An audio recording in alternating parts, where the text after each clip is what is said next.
जय भीम दोस्तों, कैसे हैं आप सभी लोग। आशा करती हूँ सभी साथियों बहुत अच्छे होंगे और स्वस्थ होंगे, मस्त होंगे। तो कैसे हैं आप सभी लोग, ये हमारा सवाल रहता है आप सभी से। तो आज हम बात करने जा रहे हैं उस विषय पर जिसने भारत की आत्मा को झकझोर दिया, यानी कि जातिवादी के ऊपर।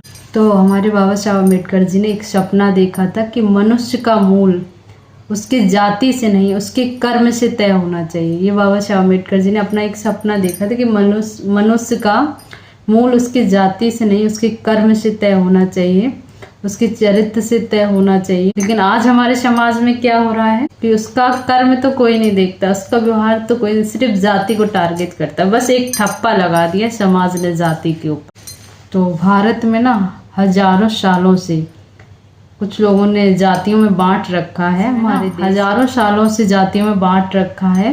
किसी को कहा जाता है ब्राह्मण, किसी को क्षत्रिय, किसी को शूद्र, किसी को वैश्य। इस तरीके से हमारे समाज में जन्मजात से लेकर ये जोड़ दिया गया है। तो साथियों, ये जो दीवार थी ना, जो जातियों वाली दीवार है, तो ये पेशे की दीवार नहीं थी, ये मानवता की थी।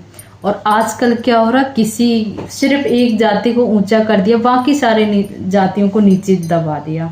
ये हमारे समाज की हकीकत है। अब कोई माने या ना माने, लेकिन ये हकीकत है, ये रियल है जिंदगी में कि ये सारी चीजें ना हमारे बाबा साहब ने साथियों इसी के खिलाफ आवाज उठाई थी। उन्होंने कहा था जाति केवल असमानता की नहीं है, कि जाति केवल असमानता की नहीं है, यह मानवता के खिलाफ अपराध है। इंसान को जब इंसान ही नहीं समझा जाता। हमारे बाबा साहब अम्बेडकर जी ने कहा था कि जब तक हमारे देश में जाति रहेगी तब तक ये ऐसा ही अत्याचार रहेगा।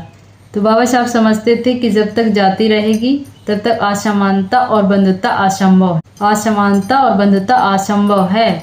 जाति मनुष्य का आत्मसम्मान मार देती है। जाति मनुष्य का आत्मसम्मान मार देती है। बाबा साहब ये सोचते थे कि जाति ना जब तक रहेगी इस देश में आपस में ऐसे ही लड़ते रहेगी। तो उन्होंने कहा था कि जाति मनुष्य का आत्मसम्मान मार देती है, वह इंसान को इंसान नहीं रहने देती है। ये हमारी हकीकत है आज की, हमारी इंसान को इंसान नहीं रहने देती है। बाबा साहब ने कहा था राजनीति आज़ादी का कोई अर्थ नहीं जब तक सामाजिक आज़ादी नहीं होगी।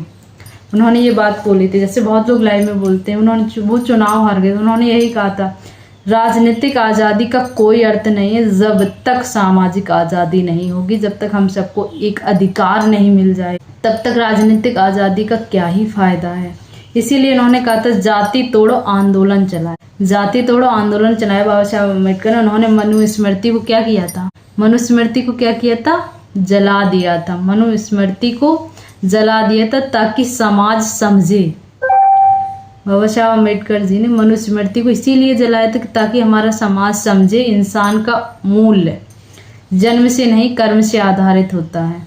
ये हमारे बाबा साहब ने इसीलिए मनुस्मृति को दहन किया था कि इंसान का जन्म ना मूल जन्म नहीं कर्म से आधारित। देश में क्या हो रहा है ये तो आप सभी लोग देख ही रहे। तो बाबा साहब अम्बेडकर आज़ादी का क्या मतलब था ये आप लोग जानते होंगे।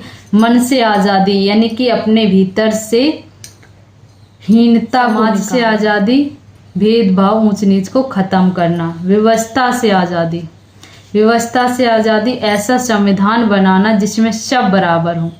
ये हमारे बाबा साहब अम्बेडकर जी करते थे, सोचा करते थे, उन्होंने हकीकत भी किया है। कुछ लोगों को इतनी जलन होती है जब नहीं। उन्होंने कहा था मुझे उस समाज की जरूरत है जिसमें, बाबा साहब अम्बेडकर जी ने कहा था मुझे उस समाज की जरूरत है जिसमें इंसान को इंसान समझे। उस समाज की जरूरत है जिसमें इंसान को इंसान समझे। बाबा साहब अम्बेडकर जी ने कहा था कि जाति मुक्त भारत होना चाहिए। बाबा साहब ने हमें बताया था कि जाति मुक्त भारत होना चाहिए। ये बाबा साहब ने कहा जाति मुक्त भारत होना चाहिए जहाँ हर इंसान को शिक्षा, सम्मान, अवसर। आज हमारे समाज में क्या हो रहा है, आज भी वैसा ही हो रहा है जैसा मतलब बहुत सालों पहले हुआ करता था। आज भी हमारे देश के जो हमारे बहुजन 85% वो भी नहीं जाग रहे हैं, आज उनके भी आड़ी हुई है। तो मैं तो यही कहना चाहूंगी अभी भी वक्त है भाई, जाग जाओ, समय रहते अपने अधिकार को जानो। अपने बाबा साहब अम्बेडकर ने इसीलिए हमें 3 मंत्र दिए थे, शिक्षित बनो,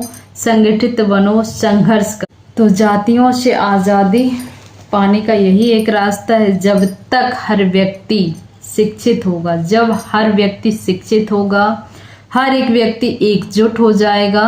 3 मंत्र जो बाबा साहब ने दिए थे, पहला जब सब हम लोग शिक्षित होना, सबसे पहला मंत्र कि शिक्षित होना, तो हम सबको शिक्षित होना पड़ेगा। दूसरा मंत्र है कि एकजुट होना चाहिए, है ना, तो एकजुट होना है। तीसरा उनका मंत्र था कि हम आवाज उठाएं, सब मिलकर जब हम रहेंगे तो न्याय के खिलाफ आवाज। तो साथियों, मैं यही कहना चाहूंगी आप सभी से कि जातियों से आज़ादी का कोई सपना नहीं था, ये हमारे समाज की ज़रूरत है।